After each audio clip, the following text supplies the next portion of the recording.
So they say the first 12 to 24 hours after a video is published is like the most important time for a video, for a YouTuber. We're in serious trouble here. What's the matter? You guys don't like the Music Man amplifier? Music Man gets no love. What else is popular here?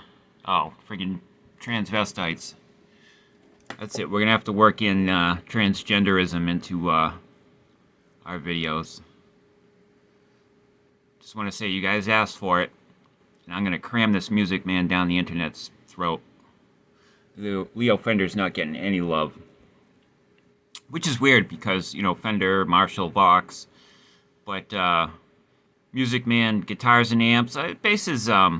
Music Man basses are kind of popular, probably because Flea played one for a while.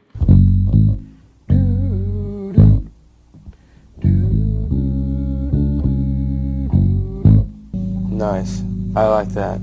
Thank you. I like that syncopation a lot. They do have a very distinct tone that a lot of people seem to like. But Music Man guitars, well, he picked one up later in his career.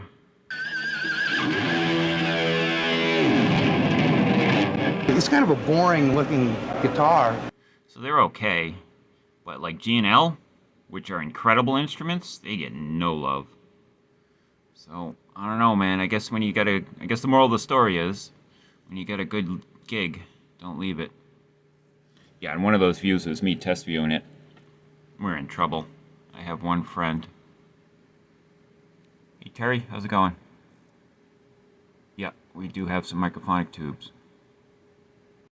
Welcome to the Tone Church. I'm the Tonepriest, and we are back for part 2 of this Music Man 11265 amplifier that was constructed in 1976. If you watched the last video, you will have seen that we attempted to put an Electro Voice EVM 12L speaker in the combo cabinet, but it did not fit because it would not clear this output transformer. And when that happens, there's basically 3 things you can do. You can buy a new speaker that will fit in the cabinet. You can modify the cabinet, or you can do what we're going to do today. We're going to take this output transformer right here, and we're going to put them over here. We're going to do a little bit of transplantation in here, a little reassignment surgery on this amplifier. And yeah, then we can use that awesome speaker with this awesome amplifier. So if that sounds interesting to you, stick around, because here we go.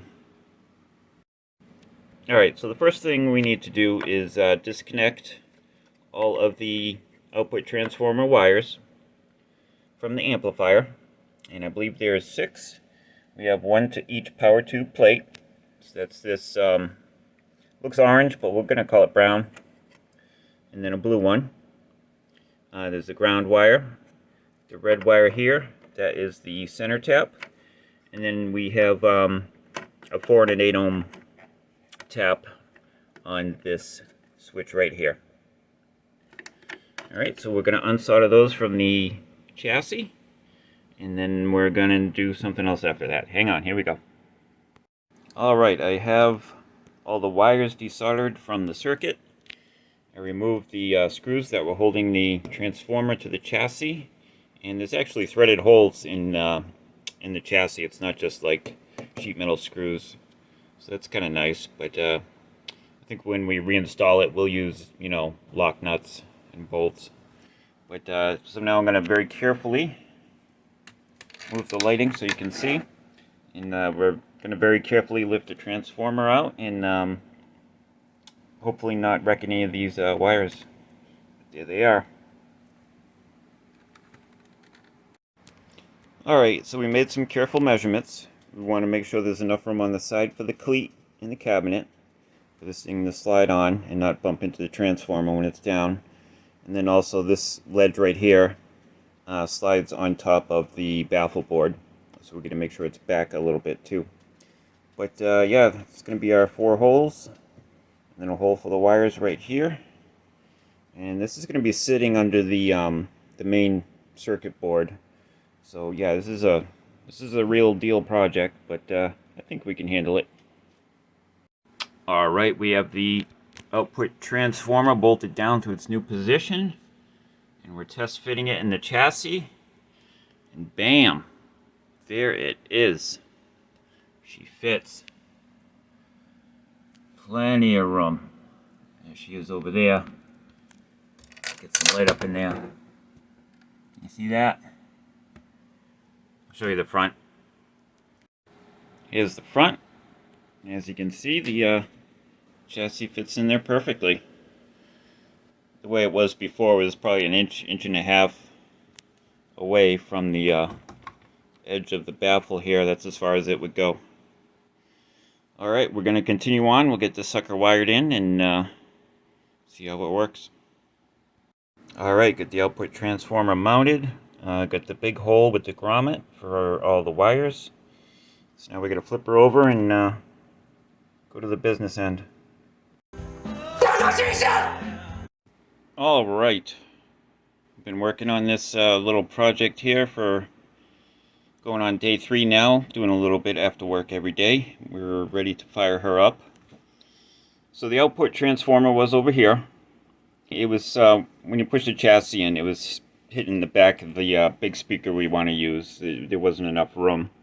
So we moved the output transformer over here.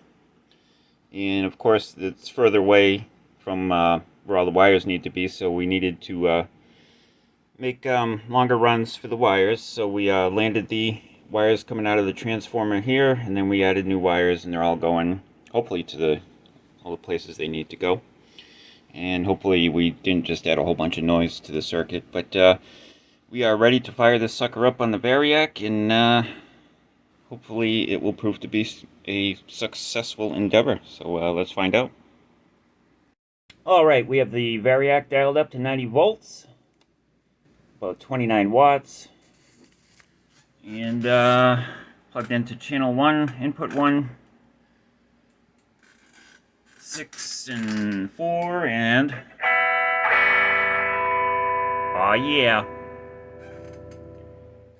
let's try the 8 ohm tap.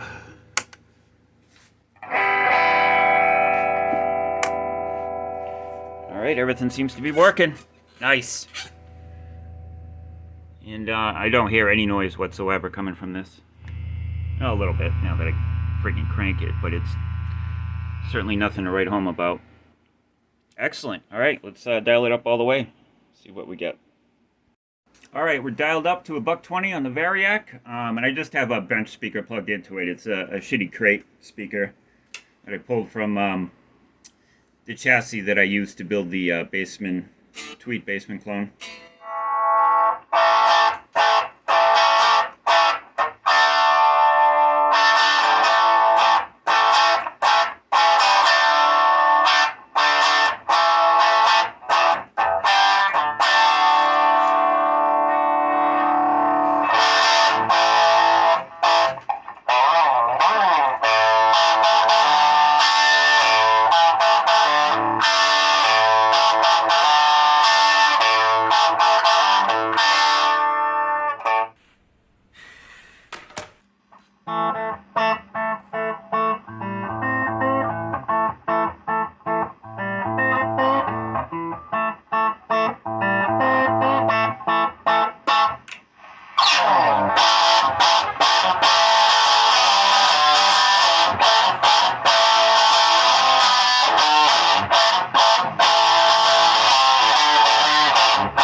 So far, I find this amp sounds really good if you keep the gain volume down kind of low, but crank the master volume, because the saturation you get from the preamp gain, you know, isn't, how would I say, classically good, I guess is the adjective I'm looking for. But I'm sure it has its place, and with some tweaking, it'll probably, you can get some tones that would sound really good recorded in a mix. But right now, for that, you know, the classic overdrive Led Zeppelin, Aerosmith, Van Halen style tones. Keep the gain volume down and just crank the master.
Actually, now that I play with it a little more, the cranked up high saturation preamp gain actually sounds pretty usable.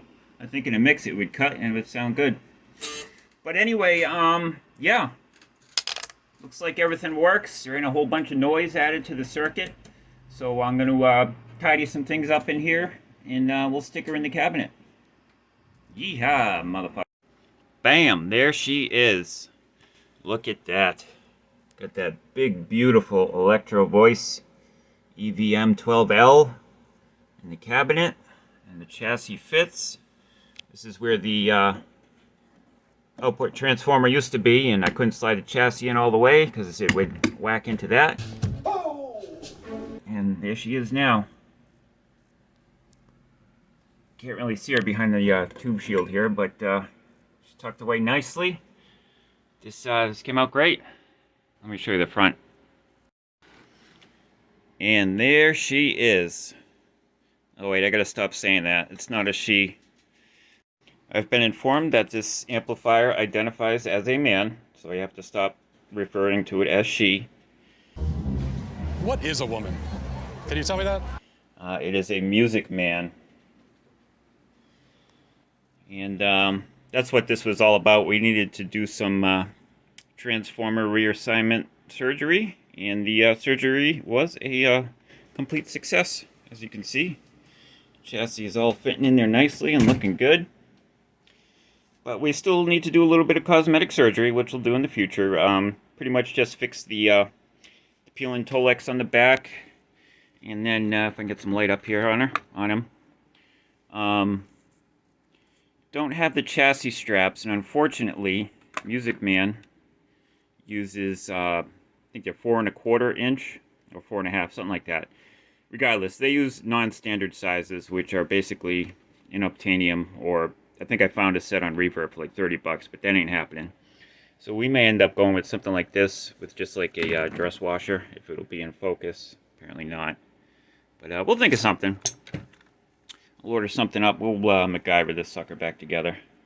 We got belt buckles and shoelaces and a piece of gum. Build a nuclear reactor, for crying out loud. You used to be MacGyver, McGadget, McGimmick. Now you're Mr. McUseless. But there you go. If your speaker don't fit, just do a little bit of transformer reassignment surgery. Make her fit in there. So I'd like to thank everybody for watching. Thanks for coming. I hope you enjoyed the video. Hope you learned something. I know I did. And we'll see you real soon. Rock on, dudes and dudettes.